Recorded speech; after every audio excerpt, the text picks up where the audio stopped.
जय हिंद दोस्तों, स्वागत है आपके अपने YouTube channel GS math pro पर। चलिए आज हम देखते हैं हिस्ट्री के सिंधु घाटी सभ्यता के बचे हुए जो अभी बचे थे उनको हम देखते हैं। तो ये खान सर के पॉकेट जीके की बुक को हम पूरे अपने चैनल पे इस किताब को पढ़ा रहे हैं। जिसको भी इस किताब को पूरा अध्ययन करना हो हमारे चैनल पे यदि आप नए हो तो सब्सक्राइब कर लीजिए। चलिए स्टार्ट करते हैं। तो सिंधु घाटी सभ्यता में बचा था, अभी क्या बचा था, विदेशी व्यापार।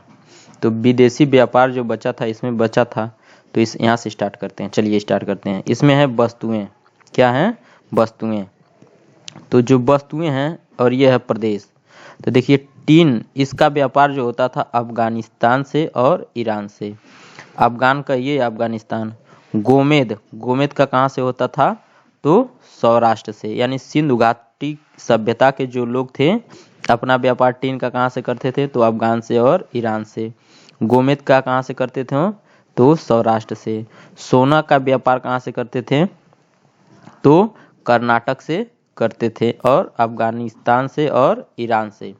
और कहने का मतलब ये जो व्यापार होता था यह वस्तु विनिमय था, वस्तु देकर वस्तुओं को खरीदना इस टाइम का व्यापार था।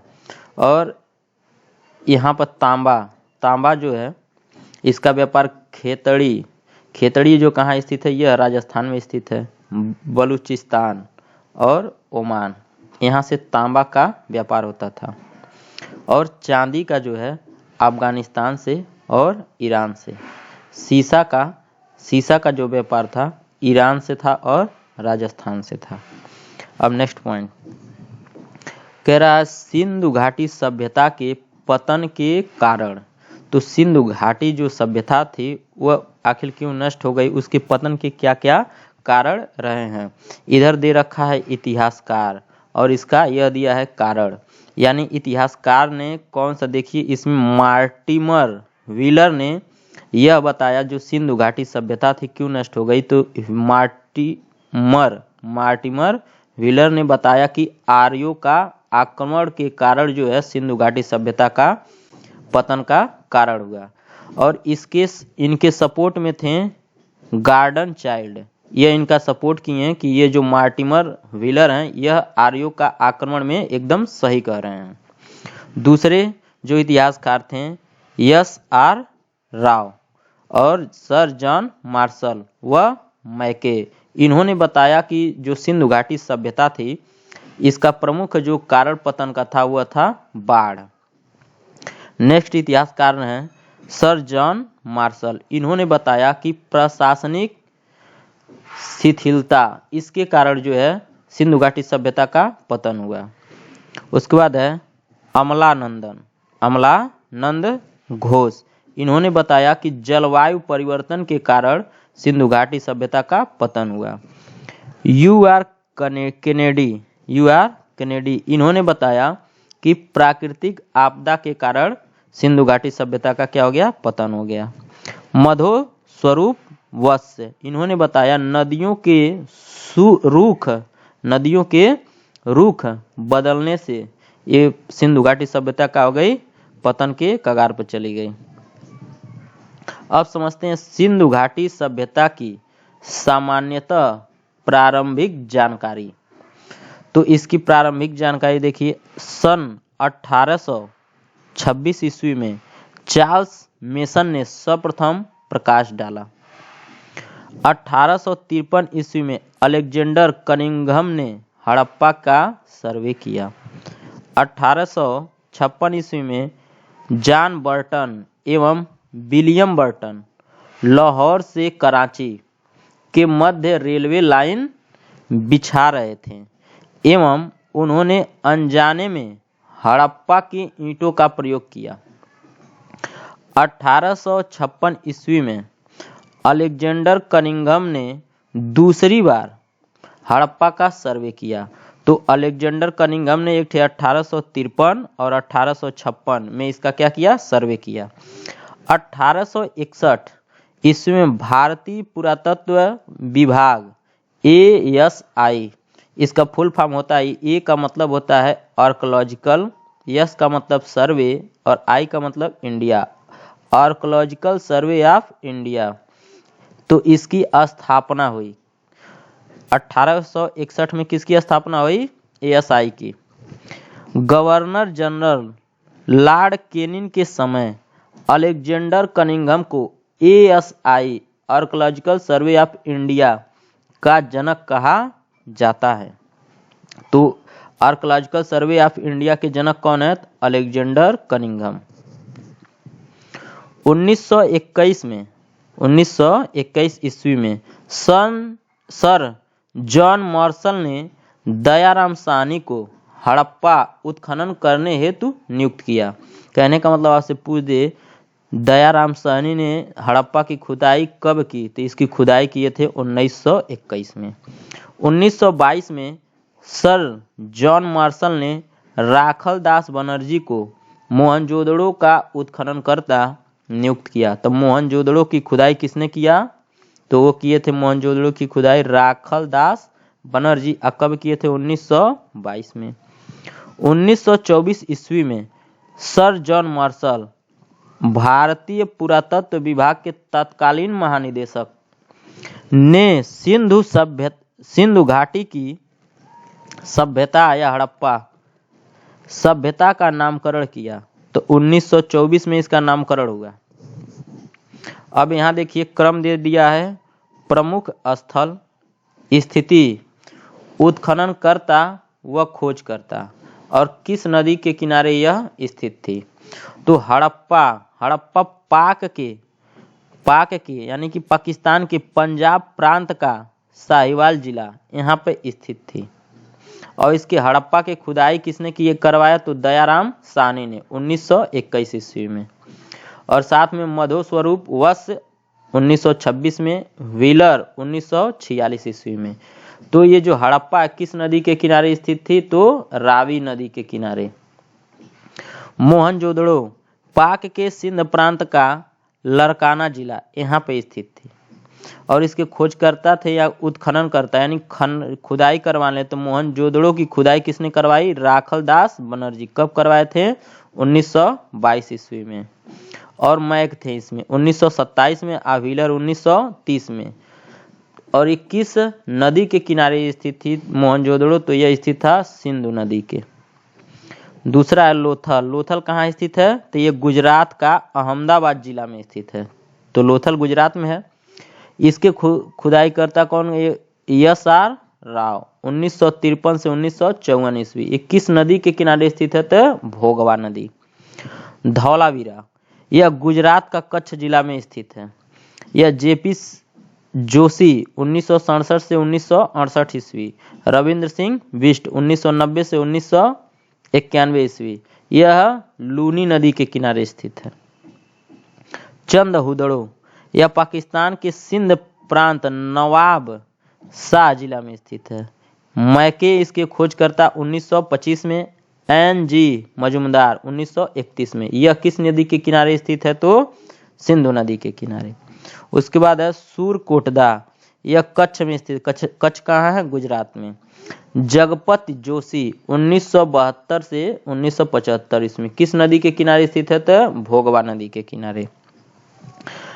रंगपुर नेक्स्ट क्या है? रंगपुर ये काठियावाड़ जिला गुजरात में स्थित है। इसके खोजकर्ता थे रंगनाथ राव 1953 से 1954। ये किस नदी के किनारे स्थित है? तो मादर नदी के किनारे। कालीबंगा हनुमानगढ़ जिला राजस्थान में स्थित है। अमलानंद घोष 1951 ईस्वी। BP लाल BK थापर 1961 ईस्वी में घग्घर नदी के किनारे स्थित है। कोटदी जी सिंध प्रांत का खैरपुर यहाँ पे स्थित है। इसके खोजकर्ता फजल अहमद 1953 ईस्वी में सिंधु नदी के किनारे स्थित है। आलमगीरपुर यह मेरठ में स्थित है। मेरठ कहाँ है? उत्तर प्रदेश। यज्ञदत्त शर्मा इसके खोजकर्ता 1953 से 1956 तक। इसके जो किस नदी के किनारे आलमगीरपुर स्थित है? तो हिंडन नदी के किनारे। नेक्स्ट है दैमाबाद अहमदनगर। ये कहाँ है? महाराष्ट्र में। इसके खोजकर्ता MN देशपांडे 1958 से 1959। SR राव 1975 से 1976, MA साली 1978 से 1979। यह प्रवरा नदी के किनारे स्थित है। तो दैमाबाद किस नदी के किनारे? प्रवरा नदी के किनारे। सुत कांगे ढोर पाकिस्तान के मरकान के समुद्र तट के किनारे स्थित है।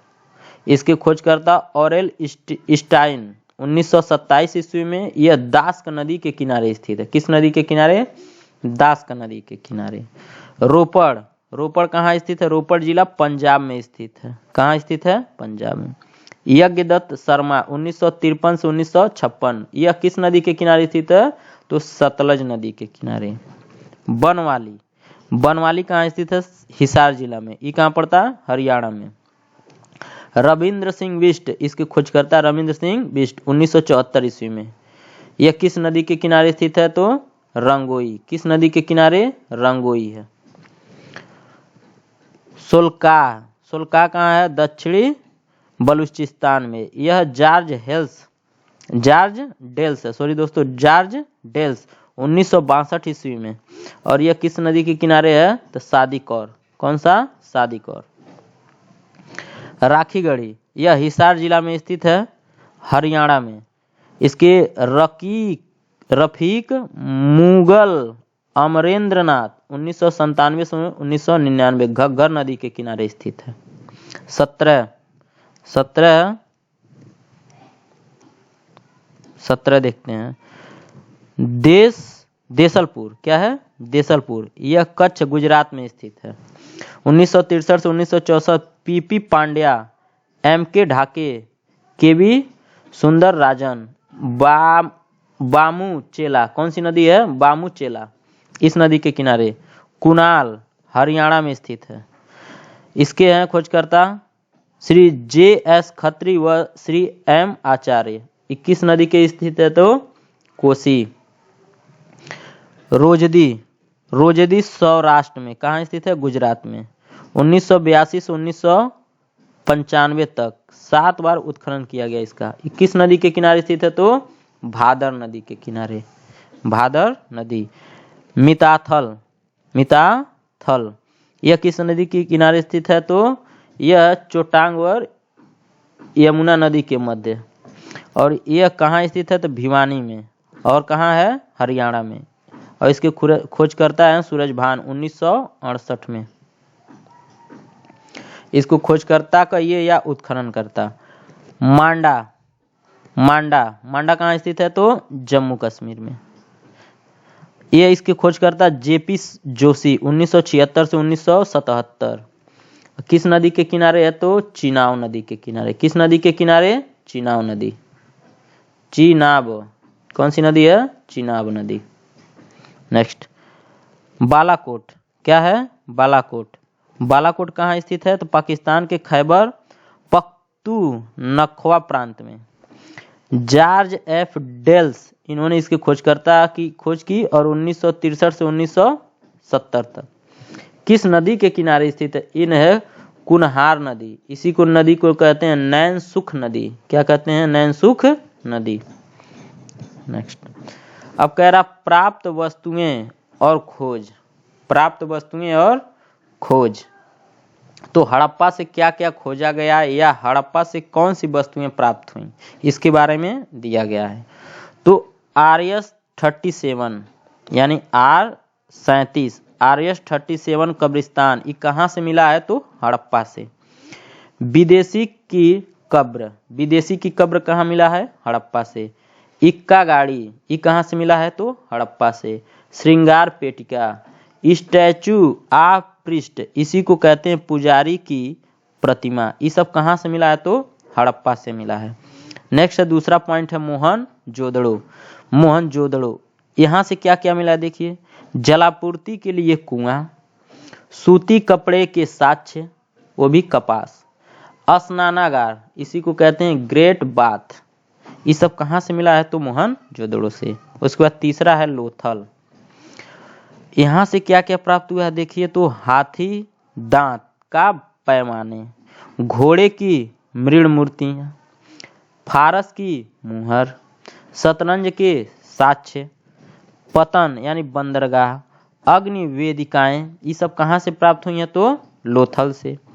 उसके बाद है धौलावीरा, यहाँ से क्या क्या मिला देखिए। नगर 3 भागों में विभाजित थे, एक पूर्व, दूसरा है मध्य और तीसरा है पश्चिम। क्या है? पश्चिम। नेक्स्ट है चंदहुदड़ो, यहाँ से अलंकृत हाथी, खिलौना, लिपस्टिक व वक्राकार ईंटें मिली हैं। उसके बाद नेक्स्ट पॉइंट है सूरकोटदा, यहाँ से घोड़े की हड्डियां प्राप्त हुई हैं। रंगपुर, यहाँ से धान की भूसी, इसी को लिए कभी कभी चावल की भूसी के ढेर, कच्ची ईंटों के दुर्ग एवं मृदभांड, ये सब कहाँ से मिला है? रंगपुर से। नेक्स्ट है कालीबंगा, कालीबंगा से देखिए क्या क्या मिला है।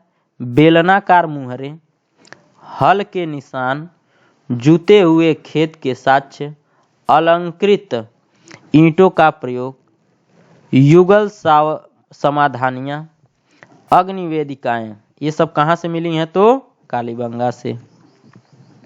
9 पे है कोटजी, क्या है?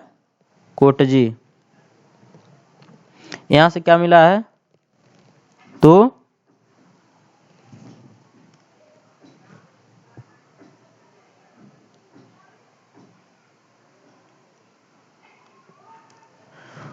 वो देखिए कोटजी जो है वाड़ाग्र, कांस्य की चूड़ियां, धातु के उपकरण मिले हैं।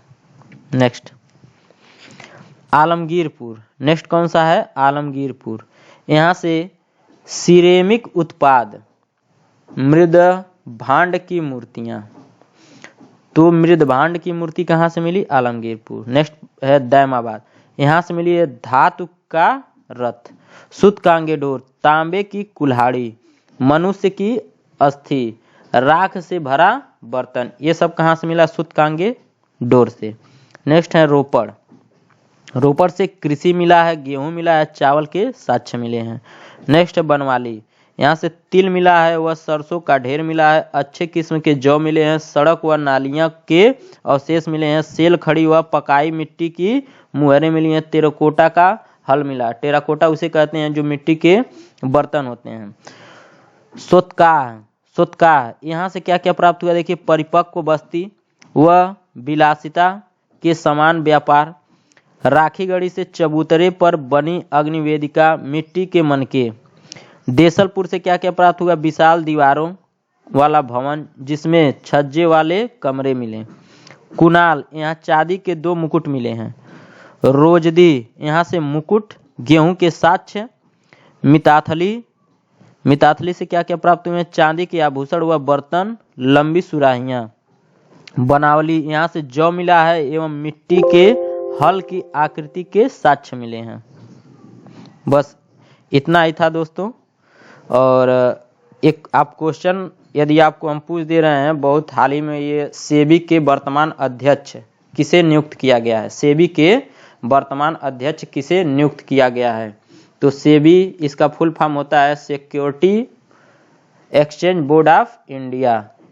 इसके स्थापना यही होता है। और इसका स्थापना कब किया गया था? इसका जवाब और इसके वर्तमान अध्यक्ष कौन है, इसका जवाब कमेंट में दीजिएगा। बाकी पॉकेट जीके का बुक का हमारे चैनल पर पूरा अध्ययन कराया जाएगा।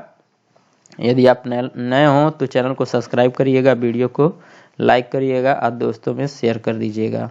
धन्यवाद।